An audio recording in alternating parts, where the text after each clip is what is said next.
Манай хамттай влогийн сүүлчийн дугаар Хятадын Евенгийн баяртай давхцчлаа. Ойрын өдрүүдэд Бээжин хотод янз бүрийн хэлбэр дүрс үнэр амттай Евен дэлгүүрүүдээр зарагдаж байгаа л да.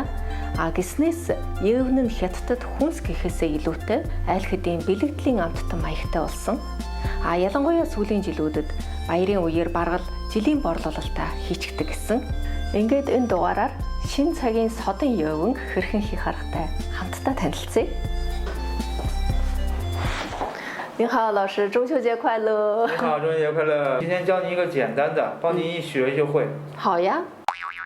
加入白开水。 За одоо нэг чухал ажил эхлэх гэж байна. Энэ зуурсан гурдынхаа граммыг ингээд ижил хэмжээтэй хуваарлана. Яг 35.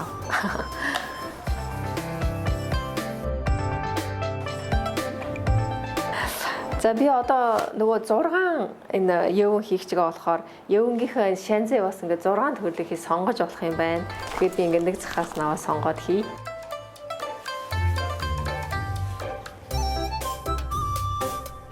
这样将一团面放在手心，再压成一个圆饼。 За ингээд шанзан одоо гурал дотроо ингээд зөвлөхөө. 让它搓成圆球。 Одоо бас гоё бүрхий болсон байна. За одоо эхлээд өөрийнхөө энэ дуртай хөвөн сонгох юм гэн. За энэ дотроо ингээд гурал хийх юм уу? Эсвэл дээр нь тос зүрхсэн ч болно. За тосоо зүрхчлээ. Одоо би нөгөө нэг нь ягаан шанзан энэ дотор хийх гэж байна. За ингээд зүүн гараараа дарж агаад баруун гараараа жохон ингээд Евенгэн гаргалаа.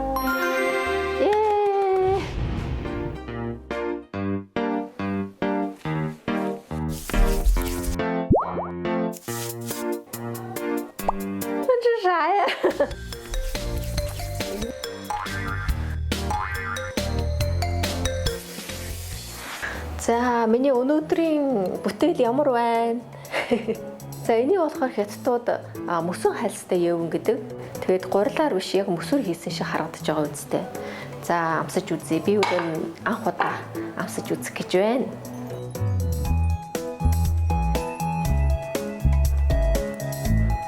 Өстой гоё амттай юм байна. Нэг цайнаа чимшиг, гүйлснээ чимшиг тийм жоохон эсгэлэндүү мөртлөө чихэрлэг амттай. За энэ жилийн хувьд Евенгийн баяр 9-р сарын 10-нд тохиож байна. Евенгийн баяр гэж ярьдаг намрын дунд сарын баяр нь бол Хятадын уламжлалт дөрвөн баярын нэг. Сар бүтэн тэргэлцдэг өдөр тул Хятадууд одоо энэ өдөр халуун ам бүлээрээ уулзсан учирч гэр бүлийн баяр болгон тэмдэглэдэг онцлогтой. За ингээд амттай влогийн цуврал контент маань үүгээр өндөрлөж байна. Амттай цаг мөчийг навчаатай хамт өнгөрүүлсэн та бүхэнд маш их баярлалаа.